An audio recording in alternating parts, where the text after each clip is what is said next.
to order the meeting of the Planning Commission for the City of Campbell, April 11th, 2023. May we please have a roll call? Commissioner Fields. Present. Commissioner Chin. Here. Commissioner Ostrowski. Commissioner Kilcar. Here. Commissioner Clay. Here. Vice Chair Scissor. Yeah. Chair Buckbinder. Here. Thank you. By way of introduction, my name is Adam Bookbinder. I am the Chair of the Planning Commission. So next up, has everyone had a chance to review the minutes? Yes, I actually have a little. Sorry. On 31. In page 31? Let me see if I got it right. Well, it's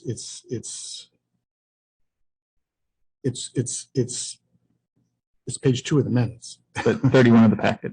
Page 31 of the packet. At the no, that's not it. Shoot. Let me find it. While he's looking at that, I'd just like to thank staff for the very, very thorough minutes. I understand that we did a lot of decision making and a lot of discussing there, and I really appreciate seeing that captured there. So thank you to whoever spent the time to put that all together. Thank you very much. It was a comment about my comment on or my having put together the graphic of the color comparison. Yeah, it's on page 31. It says supplemental piece of information was provided by Vice Chair Zisser regarding item 1. Is that 31 of the packet? Page 31 of the packet, yes. All right. And at the bottom of that right page. At the bottom. Okay. That's right. 31, 32. So it says what the building may have looked like previously. No, it was like what the building will look like with the new paint. Contrast of what the building would may look like with the new paint. That's all. Thank you. Does anyone else have any amendments to the minutes? Is there a motion to approve the minutes? So moved. Do I have a second? I'll second. Please call the roll. Commissioner Fields. Aye. Commissioner Chin. Abstain. This is the, I was here on the Monday meeting, approved, but abstain on Tuesday. Commissioner Kilcar. Yes. Commissioner Clay. Aye. Vice Chair Scissor. Aye. Chair Buckbinder. Aye. Thank you. Director Eastwood, do we have any communications, agenda modifications, or postponements? Thank you. So, this is the point in our meeting where any member of the public may address the commission on an item not on the agenda. We speak up to 5 minutes, but the planning commission may not take any action today. Would anyone like to speak? Again, this is an item not on the agenda. Anyone? Okay. Closing the public hearing. Which brings us to item 1, which is PLN 2023-37, 51 to 101 Gilman Avenue and 60 Dillon Avenue.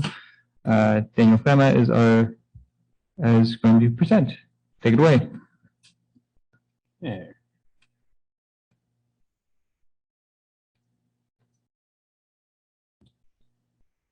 So this is a study session for a preliminary application, property located along Gilman and Dillon Avenues. This is a mandatory preliminary application under the city zoning code, as well as a SB 330 pre-app. So the project site is an assembly of 6 parcels, approximately 50,000 square feet in area. 5 of the parcels are located along Gilman Avenue, and 1 parcel is located along Dillon. Both sites are southerly of East Campbell Avenue. All properties are within the PD Plan Development Zoning District, also within the medium high density residential / and/or commercial general plan land use designation that allows for 14 to 27 units per gross acre. The properties are largely within the boundary of the south of Campbell Avenue plan, otherwise known as SOCA. However, 1 parcel, the most northerly Gilman Avenue parcel is within the boundaries of the East Campbell Avenue master plan. Existing uses are single-family homes and commercial buildings. The preliminary application before you would allow for a 29-unit residential plan development. You would have 9 separate townhome buildings with 2 to 5 units per building. Unit sizes would range from approximately 2,100 square feet to approximately 3,400 square feet at a density of 20 units per gross acre and a resulting floor area ratio of 1.59. With regards to parking, no parking is required under AB 2097. However, the plans do indicate provision of 2-car garages, both tandem and side by side, as well as 9 surface stalls for a total of 67 parking spaces or 2.3 stalls per unit. Here we have the site plan overlaid on the aerial image. The property, most of the site would be accessed via Gilman Avenue. There would be a 2-way driveway here that leads into a private roadway. There will also be a 1-way out driveway on the other side of the site. Along the Dillon side, you have the separate building that has access shown here from Dillon that would be integrated via interior park space. Just point out too that all of these vacant parcels are part of the pending Cressley Homes Parkview condominium project, which is slowly and hopefully but surely nearing permitting soon. In terms of architectural design, these are the elevations that are presented. Fairly traditional hipped and gable roof lines, composition roofing augmented with some standing seam metal. Primary material would be stucco, as well as some horizontal siding.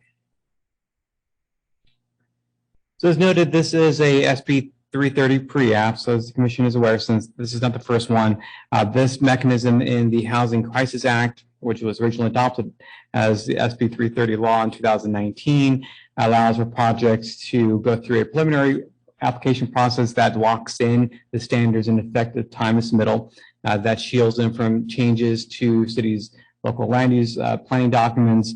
So in this particular case, neither the new 2040 general plan nor the new multifamily development design standards would apply. However, as noted in your staff report, staff does not believe that this is an appropriate use of the SB 330 pre-app, as it would serve to undermine the city's housing element by resulting in fewer units. Under the current general plan, the applicant is allowed 29 units. That is the maximum density, which is the 20 units per gross acre due to the relative the size of the site. You would need a site of over 1.5 acres to achieve the full 27 units per gross acre maximum. However, under the new draft general plan, the new designation of commercial corridor mixed use would allow 45 to 60 units per acre. As a result of this pre-app, we're effectively realizing a loss of at least 22 units, if not more.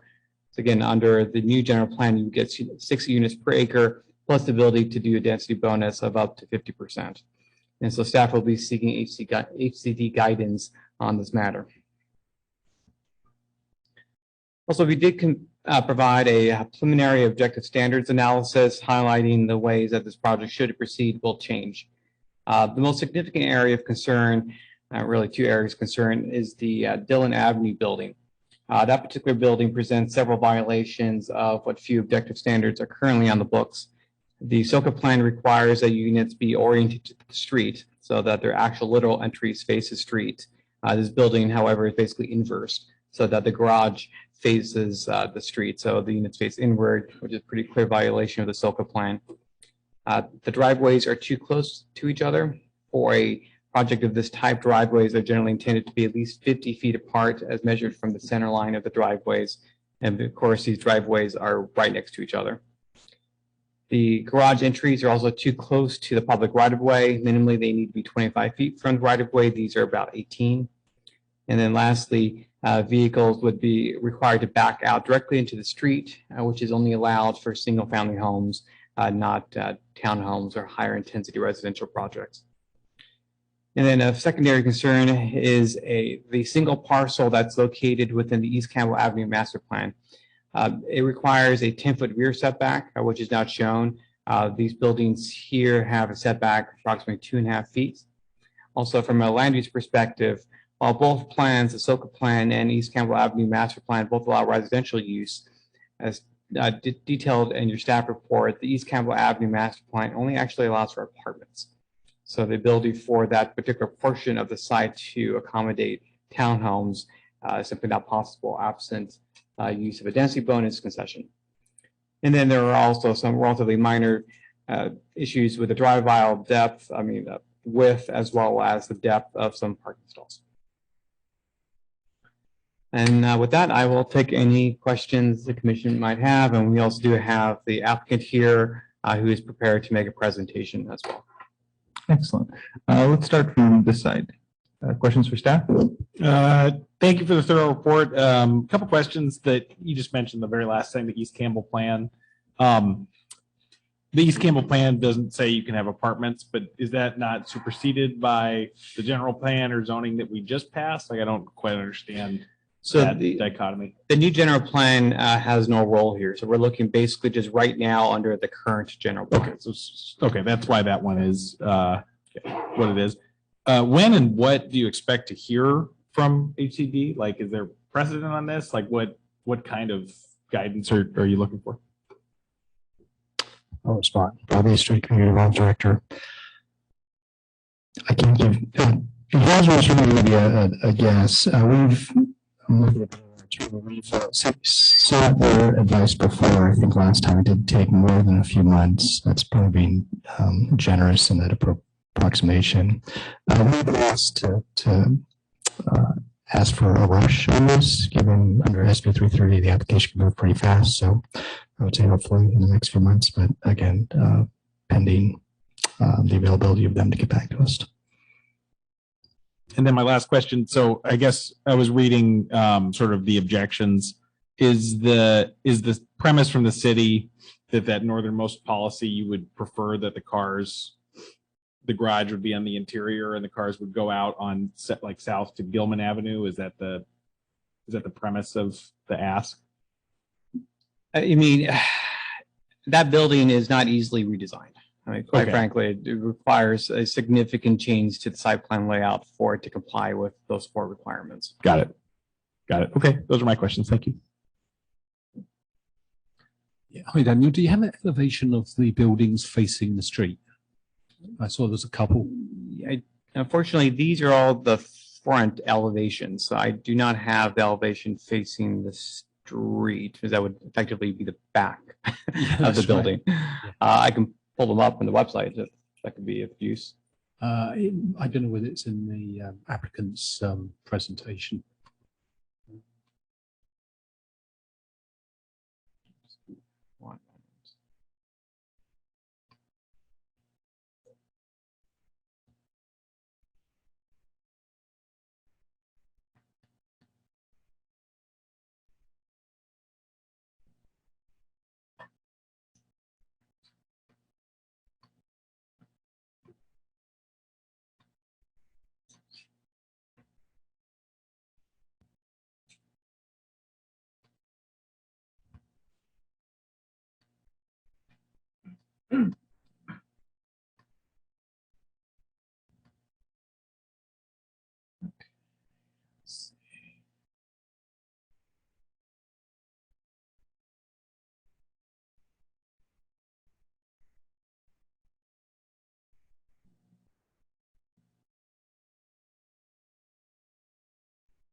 I believe it is this one right here.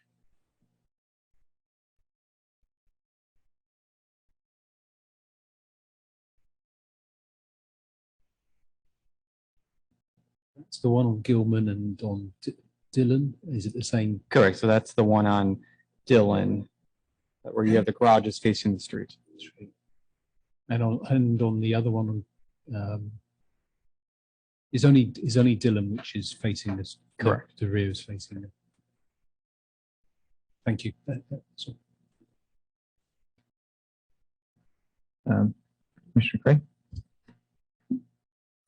Yeah, Dan, yeah, this is really kind of, I think this is kind of an odd one. We got one of our most active developers who've done a lot of high quality projects in our area, and we're waiting on this HCD question, which apparently hasn't been answered yet, as Director Eastwood said, but if the answer comes back from HCD that indeed the Houses Crisis Act is trying to protect housing, then this project would be completely different, correct? And this conversation we're having, this meeting would be kind of moot. Is that true or not true? That's my question. You know what I'm saying? If the answer comes back, yeah, this is wrong, then the project would be completely different, would it not? Or am I reading something wrong right here? Well, the position of the city is that housing element general plan should apply, which doesn't allow a density of this low. Under SB 330, there are provisions that you can lock in densities, but it's our view that this, of course, as Dano said, undermines the housing. That wasn't the intent of the law. Right. So that's why the technical guidance, we've been working with the city attorney's office. It would be much better if the state provided guidance. But to answer your question, if the answer is yes, SB 330 cannot be used to lock in a lower density, then the city would be in a position to say we cannot approve this project. So it would have to be a different completely different project. Correct. Along those lines, Daniel, on the one parcel we talk about, it requires, I know this is a stupid question, it requires apartments and not townhomes, but is the difference is that apartments are rentals? This is in terms of just physical configuration. Physical configuration. Yeah, bear in mind that the East Campbell Avenue Master Plan covers Campbell Avenue. So the idea is primarily mixed-use buildings, which generally are going to be stacked units versus townhomes. Okay. And in terms of the density bonus for the existing project or the new project, if indeed there is a new project, either one of those could have a density bonus up to 50%? Correct. So current density bonus law does allow a bonus up to 50%. For this project or? Correct. Okay. For any project. And just a real quick, so there was a fire report in there and the fire report didn't have any issues, apparently. Is that true? I'm sorry? The fire report, the fire department report, yeah. I believe they provided their standard comments. They may need to modify some of the turning the radius at the corners a bit, but otherwise, no, it's a fairly straightforward layout. Okay, and then there was also a report from our on the city staff about the utilities, and I think it said something about one utility pole being removed on Gilman. Correct, because it serves just one house. That would be. So is there no other undergrounding of utilities on Gilman or Dillon? That's correct. With this project, Yeah. So it's just undoable. Okay, thank you. Commissioner Kempfer? Thank you. So if the developer is not interested in building apartments, they could configure it in terms of condos, right? Where they could be sold individually. Not quite. So under the current general plan and the current zoning code, you have to rezone a property to allow for condominiums. We allow condominiums in only one zoning district, which is the Condominium Plan Development Zoning District, the CPD. So under the current zoning, no, they could not do that. And a city would not be receptive to rezoning it to a CPD, if I understand correctly. Correct. And under SB 330, the idea is that the existing zoning allows you to do what the proposal seeks to do. That would require a legislative change, which would kick them out of their ability to vest standards under SB 330. I see. As I was looking, and I know these are not final, these are, basically conceptual and preliminary, but, it just feels a little bit too tight, Question for staff? Thank you. Is the reason why they're not asking for more unit count? I think the applicant can speak to that. Okay. I think I will wait for that, for them to come. Thank you.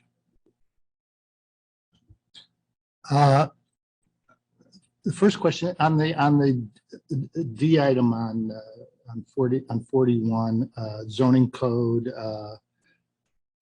on-site maneuverability. It says the residential units located along Gilman Avenue would have garages that require residents to back out directly onto the street. Shouldn't that be Dillon? Yes. Apologies. Okay. Okay.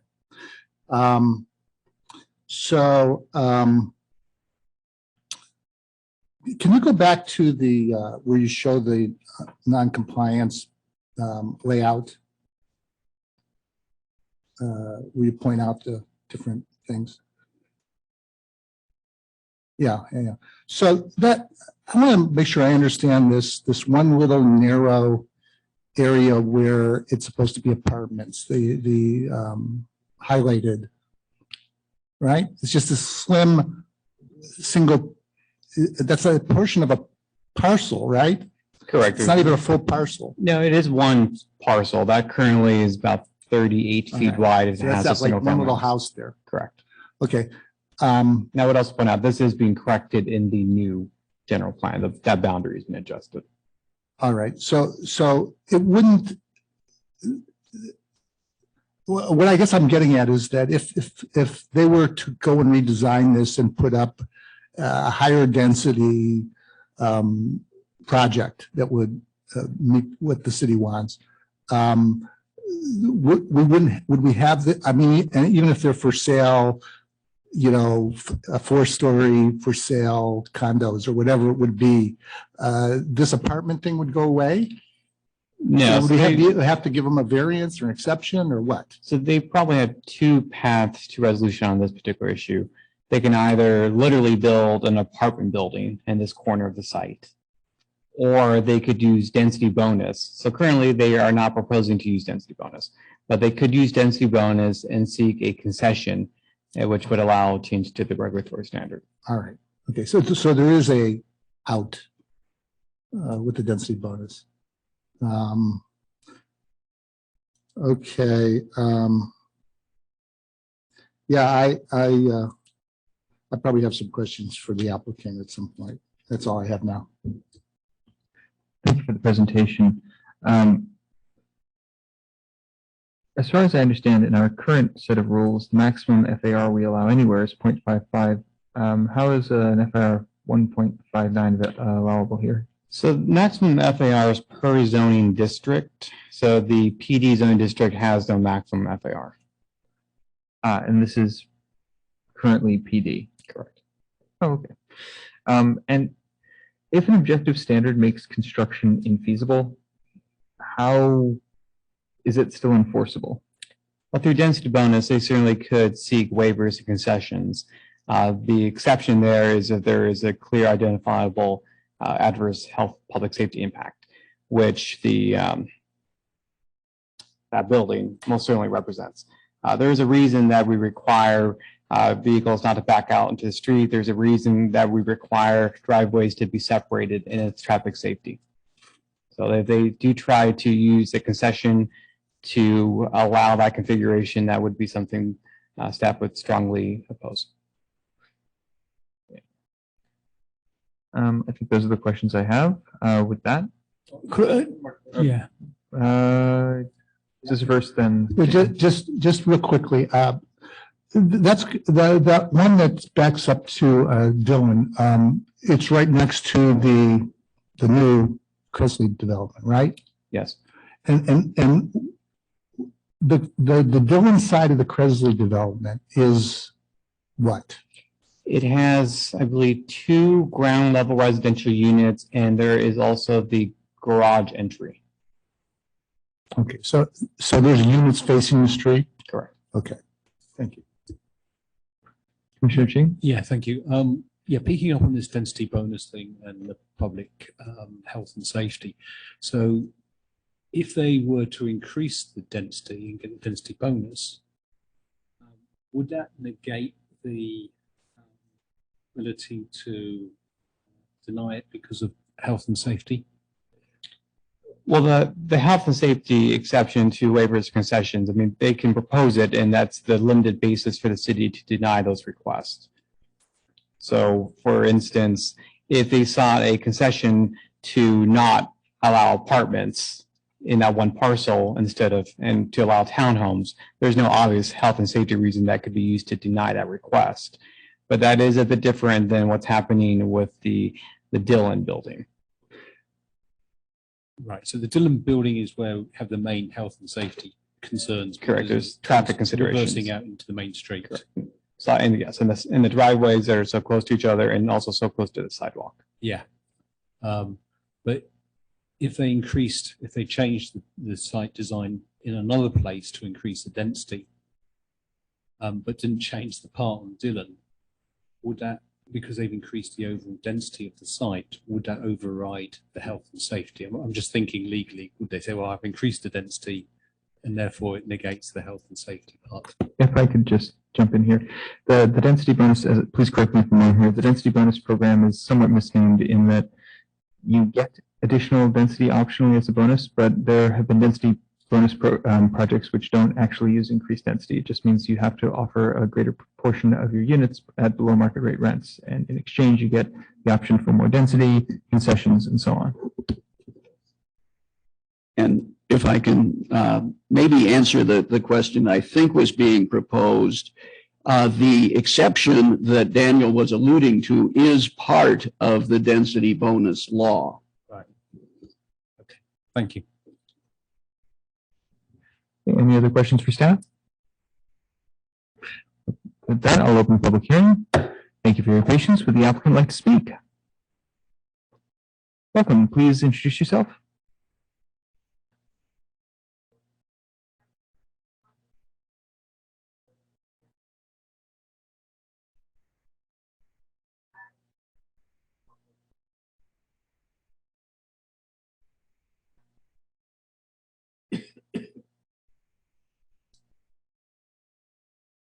Oh, would you mind tapping in with the mic?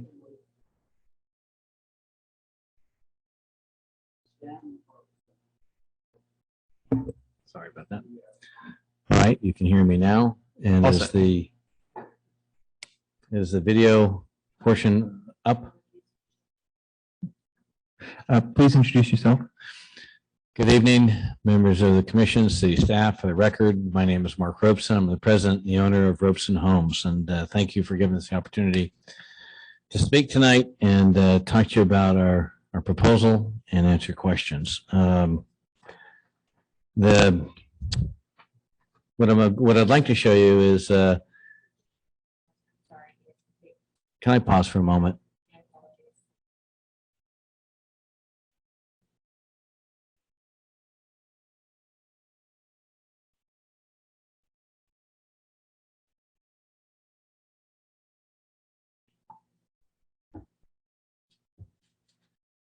Offer to help.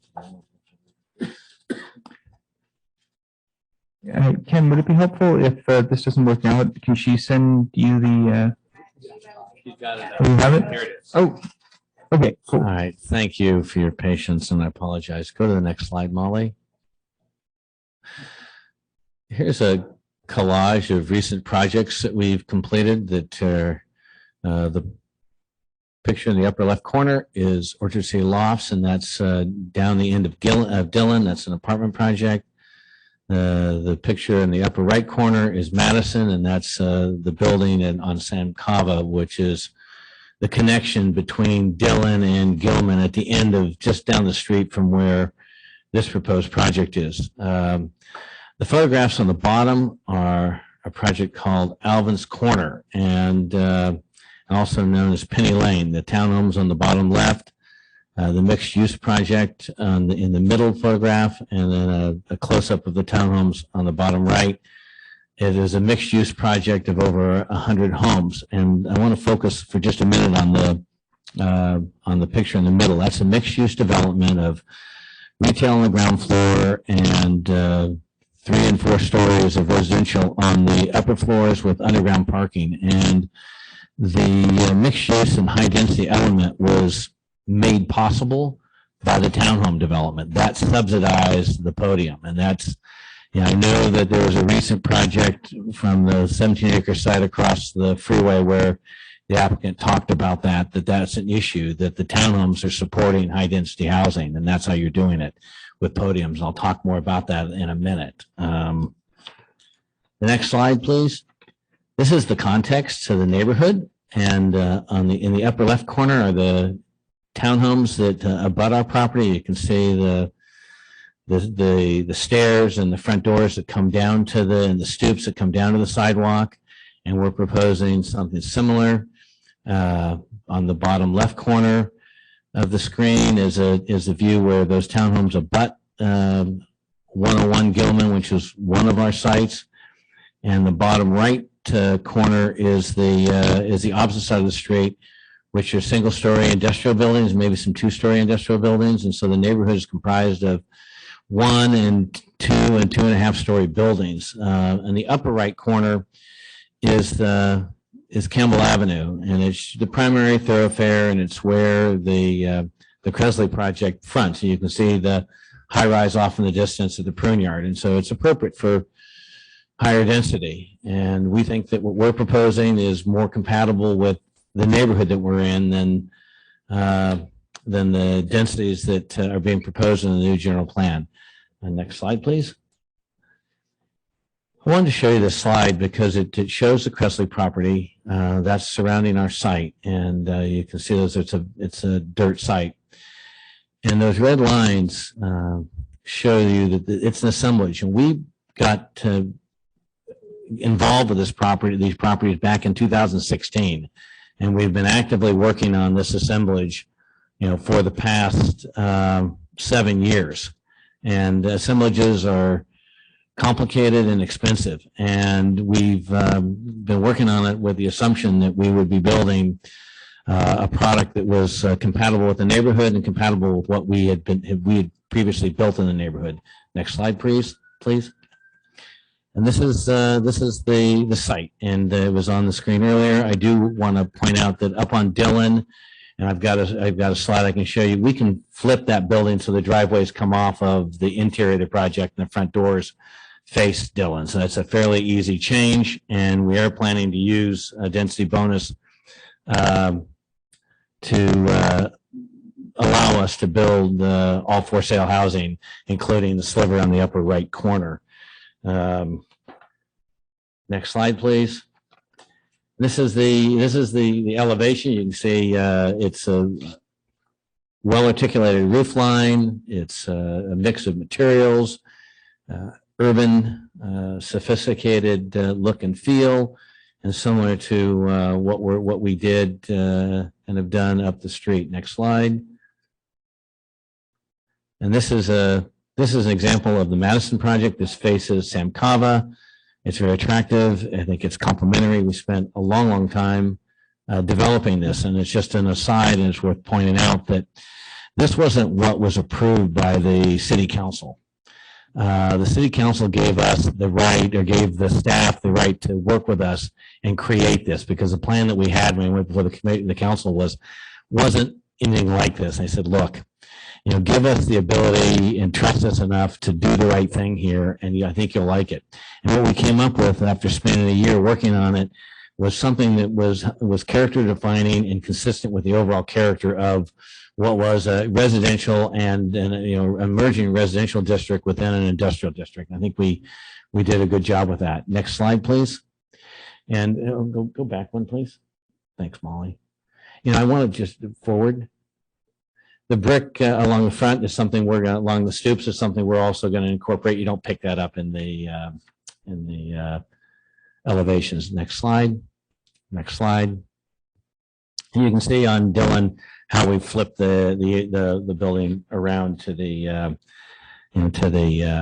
front, and we are maximizing the density as the staff report points out on this property. And in fact, we had to buy all the properties on that street from 4 different ownerships to even hit this density. And it was a long process, as I said. And I want to talk about and address the staff report and the challenge that is being made to our SB 330 application. We're designing a development that is compatible with the neighborhood. May I have another minute?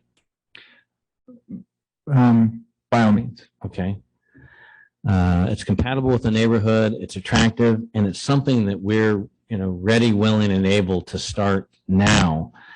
The HCD letter that the city received on the 27th of last month points out that the housing element relies on over half the sites that have been designated are non-vacant sites, and they're not easy to develop and convert into housing opportunities. And this is a development that we're ready to start now. SB 330 is all about increasing residential unit development. It's about expediting the process. When staff first came to us just a couple of weeks ago and asked us to consider more density and said that it was concerned about a density, we came up with a plan shortly thereafter and presented it to staff where we could actually on grade without a podium put 47 homes on this property, including some ADUs. That plan was completely tossed out and ignored. And I think that, and I want to point out that podiums are not the way that the city or any city is going to meet the housing needs because they're expensive. They don't work. I'm one of the few guys that's built a podium, and it required 64 townhomes to support it. And we've done the costs on a podium project for this site. The geometry doesn't lay out well for a podium because of it's narrow. It's expensive. It generates a return in today's cost about 3%. You can earn 4% on treasury dollars. It's just not a solution. We think we have a solution that, with, a cooperative and collaborative process, we can get you pretty close to where you want to go. 47 units, including 12 ADUs, is only 5 units off of the mark. I'm not willing to go down that road unless I have complete buy-in because I want to protect the rights that I have. I've bought those properties out there. I don't have an option on this site to get this assemblage done and be in a position to even develop this site. I had to buy those properties without approvals, and so I'm not willing to go at risk. I'm going to keep my project the way it is, and I'm going to push ahead because I want to start this project, and I hope I can get your support. Thank you. Thank you for that presentation. Does anyone have questions for the applicant? Let's start from this side. Yeah, no, thanks, Mr. Representative. I do appreciate the presentation. And you guys have done a lot of really good, what I consider really good, high quality projects here around Campbell. I mean, has acted as probably anybody here, so that's why it's just too bad we find ourselves in this situation, which I'm still trying to grasp. But I'm really answering it at the very end here, so I'll give you another chance to answer it because I'm just not sure exactly what you said. But could you or any developer, I guess is my question, if you can put yourself in just a general developer's mind, could you actually build a successful 51 to 68 unit project on this site? Is that actually doable? And with the profit margin as you can make on your current project? We ran the numbers. It is infeasible. A 3% return, I couldn't. City staff has said they have 12 builders that will do this. I understand that you started this in 2016. Yes. But of course, you know better than anybody that the laws and rules are changing all the time and pretty quickly lately. So if the HCD answer comes back and they say that you're not eligible for the 330, then what can I ask? Do you know what you would do next? We'll continue to lease the buildings. We will not be building a project that loses money. Your projects that you showed on Sam Kaba near the end, what are the heights of those developments, may I ask? Are they the same? I think they're similar. I think okay. Just building and made of steeper roofs and the pitch. The ridges are 39 feet. I don't remember what the ridges are, but you typically measure the height from the midpoint of the peak to the eave. Okay, and it did sound like the driveway issue on Dillon. You can accommodate that issue. Yeah, okay. We have a solution. Okay, well, thank you very much. Thank you, Mr. Robinson. I don't want to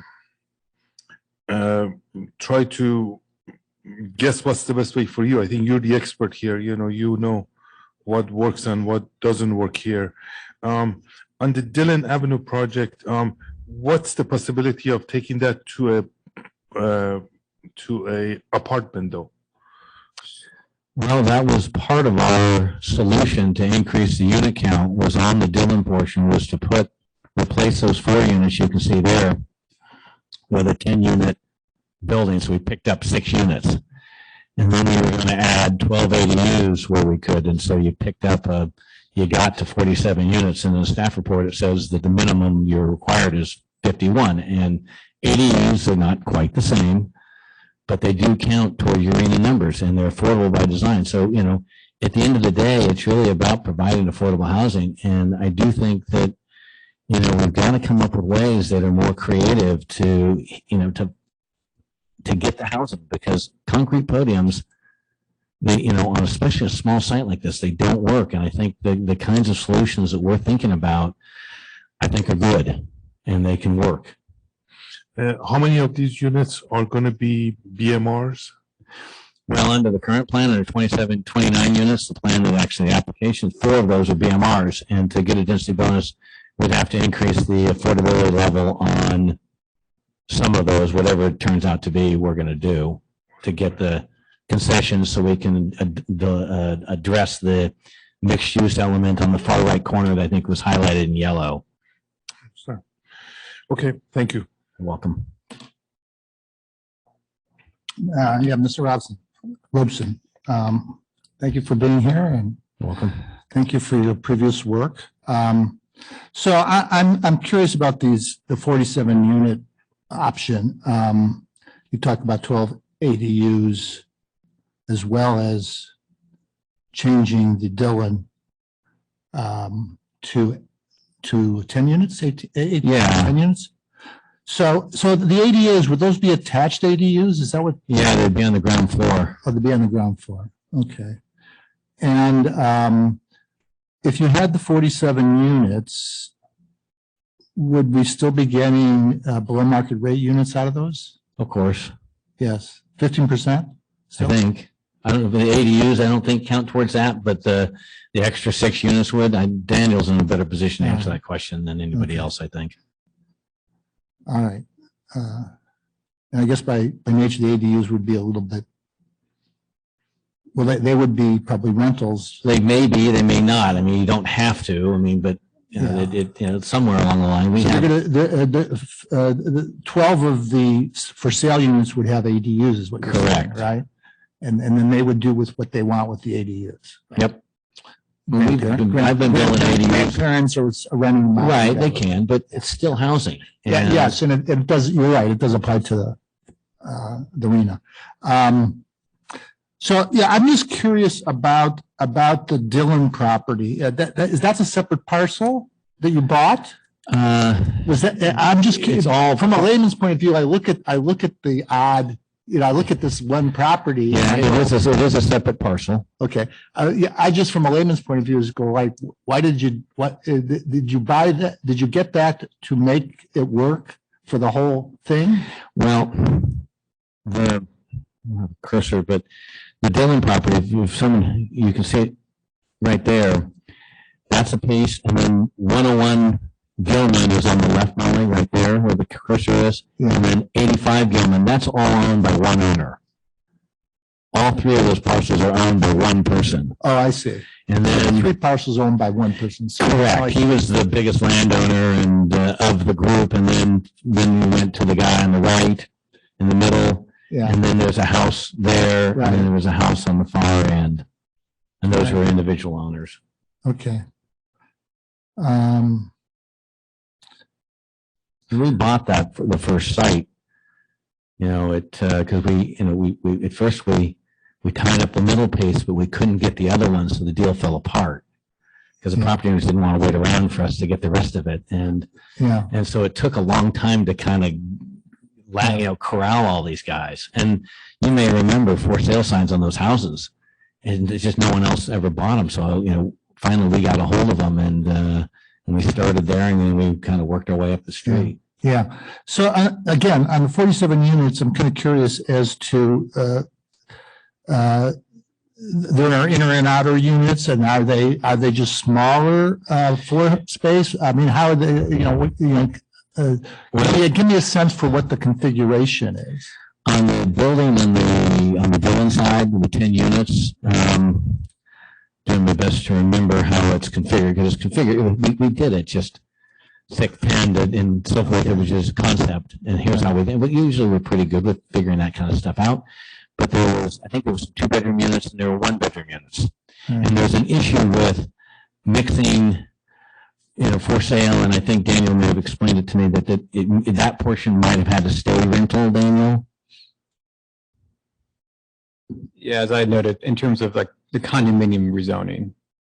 So the side on the far right, it's just really more about a function that townhomes as a use is not permitted by the East Campbell Avenue master plan. So, and then but on the balance of the site, compared to what we've done up the street on the for sale, we have 2 bedrooms, and we've got 10 2-bedroom units, which we didn't have at Madison. They were all 3s and 4s. So we have a combination of 2 bedrooms, 3 bedrooms, and 4 bedrooms. So we do have some small units. And of course, if we added the 10, we'd have some 1-bedrooms. Okay, thank you. Commissioner Ching. Yeah, thank you. Yes, Mr. Robertson, your reputation precedes you, and it counts for a lot. So just to understand, on Dillon, you were originally proposing a 10-unit apartment complex. Well, what I'm saying is that, we proposed that at staff level, say, hey, you want a solution that, where we think we can make this work and get you some more units, which is really at the end of the day the most important thing. Here's what we could, here's a possibility. Otherwise, if you don't want it, then we're going to pursue the project the way it is. We'll flip the building around and we'll do our 29 units and move on down the road, because I want to protect the rights I have under SB 330. I want to get this project built. Yeah, I understand. And what was concerns about putting that 10-unit? Just well, maybe staff should speak to that. Yeah, I can't say yes. Okay. Thank you. Thank you for the presentation. I think just my question is basically like, so what would you like to happen here? Like, do you think you can resolve some of the things that were brought up in the objective standards by the time you come back? Yeah, I think under the current project, we can meet the requirements. So we'll do what we need to do. We'll offer more affordable units. We'll use density bonuses, and we'll flip the building around and meet the setbacks, and we want to move ahead, and I think we can. Okay, so the intent is basically like come back and try and do what you can. Right, either do this, what the application is for, or get buy-in and get direction that, hey, we want you to try to get more units here, and we want to move this thing along, and stop talking about, going to HCD and holding up the project. At the end of the day, I don't think that's a productive way to, and I got to say, I meant to say this someone at this commission when I brought the Mozart project said, I don't know if that member's still here, said, delayed housing is denied housing. And that came from one of your commissioners. That was me. Okay. I thought it was one of the younger guys. Thank you. You're welcome. I was not aware of that there was a sort of another proposal on the table. I have a question for staff. Didn't we just put together a process to do, I think it's a community benefit district, an idea that if you have some proposal and you're willing to go through a discretionary process because you think it will make a better project, you can do that. Yes, but that's part of the new general plan. Right. And it's really more a function of the MFDDS, which of course is not applicable here. So I can absolutely understand wanting to have this this project as a backstop, but would it be possible for the applicant to, they've already filed this application, so no matter what happens going forward, they will be able to build this, but they could then still go forward with a community benefit application for the 47-unit complex that they had envisioned here. Well, let me just clarify. So the materials that are presented here in terms of the preliminary application, those are the formal SB 330 materials filed.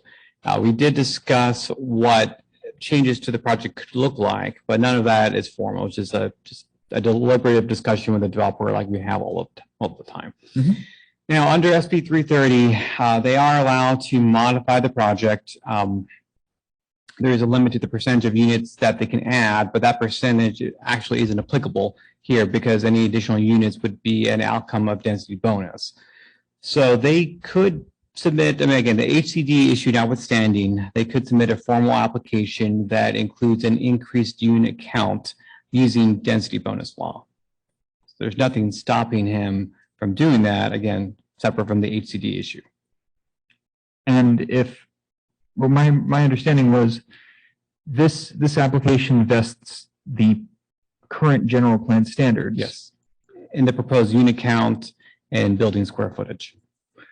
So they couldn't fit the 47 unit proposal in that, could they?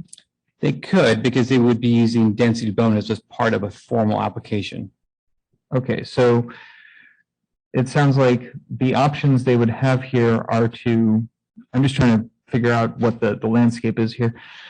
The options they have are one, as of vesting this application, build it roughly as proposed here, do a much higher density bonus percentage to greatly increase the density and do the 47 unit project that they had wanted to do. Or if they did not want to do that higher percentage of below market rate, they could also go through the community benefit process under the new general plan. I think that the challenge there is that if you waited to the new general plan, you would have to build more units than he would want. That's the crux of the issue. The new general plan demands more unit production than he's willing to do. So, and the community benefit option does not allow you to avoid that? Yes, the idea of that is not unit production, it's design. Okay, A better so- design, a differently configured project, but it's not meant to undermine the production numbers of the housing element. Okay, so you can't use the community benefit process to get around that. That is important to know. Okay. Sorry, that was a question I had for them. I believe you've answered all the questions I had. Thank you very much for the. Go ahead. And for Daniel, just following up on what we just said, just because I'm trying to simplify it even more, but you were answering Adam and you were saying that absent the HCD issue, Robeson Homes could blah, blah, blah, blah, blah, whatever. But my question for you is absent the HCD issue, or if the HCD issue said, no, the city's wrong, they can do what they want. They don't have to do anything different other than the Dillon Avenue issue that we talked about. Am I correct? Otherwise, Robeson Homes is fine with this application. I mean, they still need to comply with any objective standards or apply for a density bonus and seek waivers and concessions as appropriate. They would need to apply for a density bonus? Yes, minimally, they would need at least one concession to allow townhomes on that one. Oh, okay. Oh, to allow the townhomes. Okay, I got There's you. really no way to overcome that. Okay, thank you. And if you wanted ADUs inside the townhomes, that would also require an additional concession because ADUs are not allowed in townhomes normally. Thank you very much. Welcome. Would anybody else here like to speak? Would anybody online like to speak? With that, I will close the public hearing. Let's start on this side. Commissioner Fields, do you want to start us off?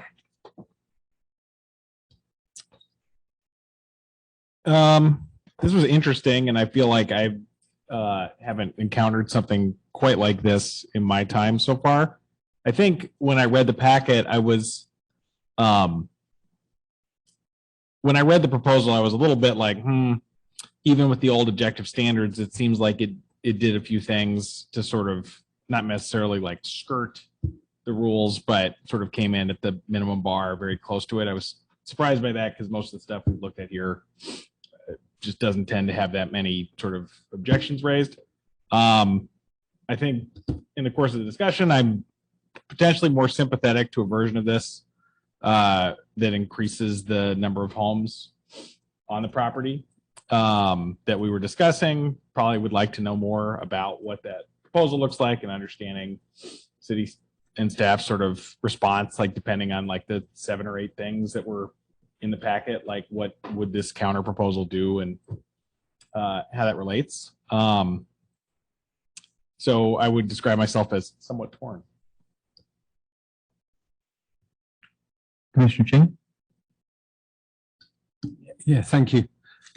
Yes, similar comments to Commissioner Fields, but I just want to replay my understanding of this, and Daniel, correct me when I'm wrong. Under the new general plan, the density would be between 45 and 60 on that site. Is that correct from what I'm? Correct. So that would require a minimum of 51 units up to 68 units for the site. And I know, and just for clarification too, when Mr. Robeson comments about 47, he's including ADUs in that number. So ADUs are not a unit as far as density counts. Yeah. Okay. So at the moment, with that, with a changed plan, and if we had a 10 unit apartment, we would get to 35 versus a minimum of 51. Correct. And then there's a grey area of these 12 additional ADUs, which would require a concession because you're not allowed ADUs in the townhomes. Also correct. You would need to apply for a density bonus, and that would give you, I think you said you need a minimum of 2 concessions here.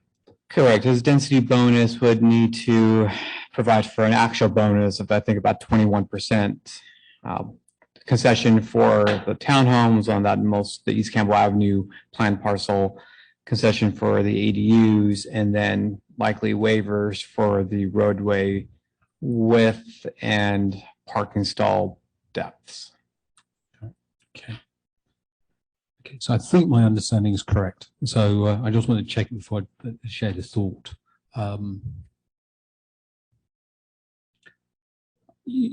Technically, we do lose apartments, right? And to get to that 47 units, you've got these 12 ADUs. But what I'm hearing is that Mr. Robertson's willing to work to make the stuff fit the objective standards and the concerns around here, and start work now. As opposed to, sounds like if we're applying to the HCD, it's a number of months backwards and forwards before we get some clarification. And, they may agree with the current applicant's application. I do take the point, when you get north of 4% on, treasuries, right, it raises the bar on some of these developments. I don't think capital is particularly free. I would actually be okay personally with going with the applicant's plan with a 10 home or 10 apartments, and then reworking the plan to take into account the extra density bonus to get the concessions for the ADUs, and just to make it work as it is, right? Make it economically viable. And it'll be started now, right? So it's probably a 6-month saving between, earliest between when somebody else would start development, or it could just stay as it is, right? I'm not sure what the return is on leasing those things, but those are my thoughts anyway. Yeah, and just in terms of timing, so the law gives them a 6-month deadline to apply for the formal application. So I believe that would mean there are about 4 months left. Right. Thank you. Commissioner Gray? This is really, it really is confusing. That's why I really wish that HCD question was already settled, so we can move on from here. But like my fellow commissioners, it's almost clear as mud kind of the situation. But I was struck by something that Mark Robeson said, and I think it is for me, the bottom line. At the end of the day, it's about providing affordable housing. So we got the bird in the hand project versus, two in the bush. at 29 units, we got 4 below market rate units. So with the requirement of 51 to 68, we would get 7 to 10 below market rate units. And that's absent the density bonus, which is going to pop those numbers up. We got 29 units now. So if you discount the ADUs, we're talking about 35 units is the new thing that they were talking about. So it's, 6 more regular units and then the ADUs. So I'm trying to do the math and it all up in my head. Another thing that Mr. Robeson said that really struck me is, he's ready to go now. And absent that, who knows how many years we might go before somebody puts something nice on those properties. And on the other side, and then I look on the other side, then probably our other developers in this situation that have been working on their projects before these changes and before the movements. And I guess if we're really going to kind of hold our feet to the fire and say, we are really actually listening to the state and to all the experts that we are in a housing crisis. I think we really got to go for the most units that we can, and we're trying to pave the way for that. So I think the project is nice. I think the design is nice. I think all the Robeson projects are nice. I think that issue on Dillon with the driveways was the only big design issue, and I think they're willing to accommodate that. But the big question, the big bottom line question is the number of units and the number of below market rate units. And we just went through 2 or 3 years or 4 years of efforts trying to say, this is what we're going to do. This is what we're trying to force to happen. That's what we're doing. We're trying to force this to happen because there is a crisis. So I still would have to be convinced that this is, this is the only thing that Robeson or any developer can do on that site. This is the most units that we can get. This is the best project we can get. Because I'd still like to kind of hold for the more units. Really, that's kind of the number one factor I'm looking at. So, thank you, Commissioner Kemper. Thank you, Mr. Chair. Like my fellow commissioners, I'm also a little conflicted on this. On one hand, we have a great developer who's proposing great project. On the other hand, we have our Reno numbers and we have our exercises. As one of our fellow commissioners said, this is where the rubber meets the road. If we have a unit production goal and then we start discounting, immediately going forward, we will never meet our numbers, So as much as I'm a fan of this developer, because of the track record of producing great projects, I think, we need to shoot for higher unit counts than the 29.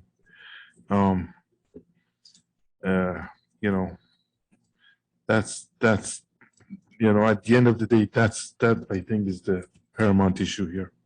Thank you. Question? Yeah, this is complicated and I'm also conflicted. And I apologize. I'm, most of the commission members are laymen, and we try hard to. I think most of the commissioners, if not all the commissioners, try to do their homework and understand. And with the exception of Commissioner Kamkar, where none of us are in the business, as far as I know. So, I first of all, I'm assuming we got so involved in this other stuff. It's like I'm assuming that with some of the zoning issues that the planners brought up, that the applicant would fix those problems. That in terms of that were outlined to deal with those issues, if this project were to go ahead. I would be in favor of flipping Dillon at the very least to make it so that since the applicant said that he can do that, whether or not, turning it into, from whatever it is, 4 units to 10 units, that certainly would get us some extra units. What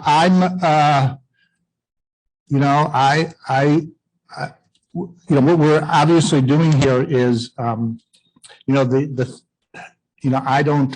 SB 330 is a state law, and I'm not sure I want to believe that this undermines the housing element. I mean, it was a law to allow applicants to get in early, and that's the law. And I don't know what the interpretation is of it, and I don't know what HCD will come back with and when. By the way, just for total transparency, my son, the members here know this, but just for Mr. Robeson's benefit, my son actually runs the accountability unit at HCD. He recuses himself from anything with regards to the city of Campbell. He has 530 other municipalities to deal with, so he doesn't. He stays away from Campbell, and it's all been transparent in terms of the city knowing. I was already on the commission when he took the job a year and a half ago. So somebody in his organization will be working on this, but it won't be him. So I just wanted to get that clear that he's been there a year and a half, and he stays away from Campbell, even though he was brought up in Campbell. So I don't know, it's a big bureaucracy and they have a lot of work there, and I don't know how long it would take to get an answer. I'm assuming it won't take a week or two. It's an illegal issue, and they ponder that stuff as far as I can tell. So I'm leaning towards sooner than later, and that we do not have these in place, the new densities in place, and that area is under the old densities. And this project does fit in with the rest of the street. I'm quite familiar with that street. I even went by it again recently, and I go to the park all the time. So I even know somebody who lives in one of those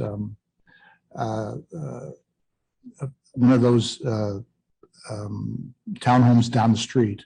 And so, the Chrisley one is under the lower density. The ones down the street are under the lower density. I'm thrilled that those properties will become residences. I think that's great. So I'm leaning towards sooner than later. 29 now is better than, or in the next 2 years is better than 50 or 60 in 5 years.